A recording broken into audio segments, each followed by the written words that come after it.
Covfefe. Covfefe? Covfefe. Covfefe. Anyway, and it just, when you really stop and think about all the different products that are oil-based, and it's not just gas. Oh, absolutely. I mean, it's like, I want to say, and I'm coming up with a list off the top of my head. We should say petroleum-based. Petroleum-based, yeah, right. excuse me. But I mean, like Petrol. But I mean, like rubber, like plastic, like just all this stuff that you wouldn't even think is petroleum It's a based. little known fact that Covfefe is also petroleum based. Covfefe is very petroleum based. In fact, that accounts for 95% of the laughter in this podcast. But I mean, it's just when you think about all these different products that are petroleum based, and we're just like, how have we not run out yet? Like, how many dinosaurs died?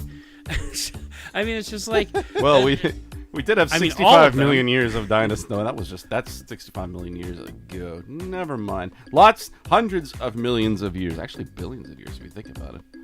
From plants on. So, but billions and billions. Energy efficient and have less of a carbon And footprint. It's just, it I has think to the happen. biggest obstacle that we're going to face towards this thing, and I think maybe Tesla might have already seen this coming, which is why they're doing what they're doing. But I think the biggest obstacle that we're going to face is, especially with things like ride sharing, is cars are still status symbols. I mean, there's a reason that Ferraris exist. There's a reason that BMWs exist. If cars were not status symbols, we'd all be driving Camrys. And Toyota would be happy as hell. But we'd all be driving Covfefes, I should say.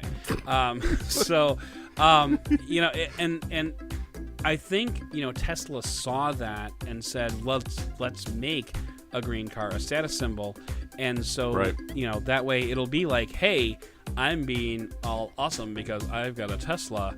And by the way, as a side note, I'm also being friendly to the environment.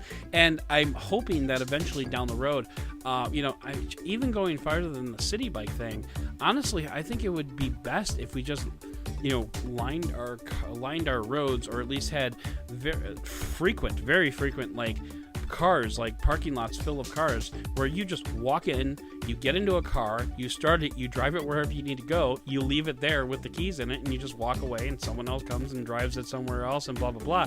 That's what I was talking about, like the turnstile, Yeah. concept or whatever. I mean, it's not necessarily a turnstile, but it would be like a parking lot, something like that. yeah. I mean, because like you said, your car sits late doing nothing most of the day. What's there- hard? I guess what's like kind of a roadblock in mass adoption of technologies like this is just sort of the built into the way the United States, in terms of its infrastructure and the way populations are distributed right now, especially in the belt of the country, the middle. Not necessarily the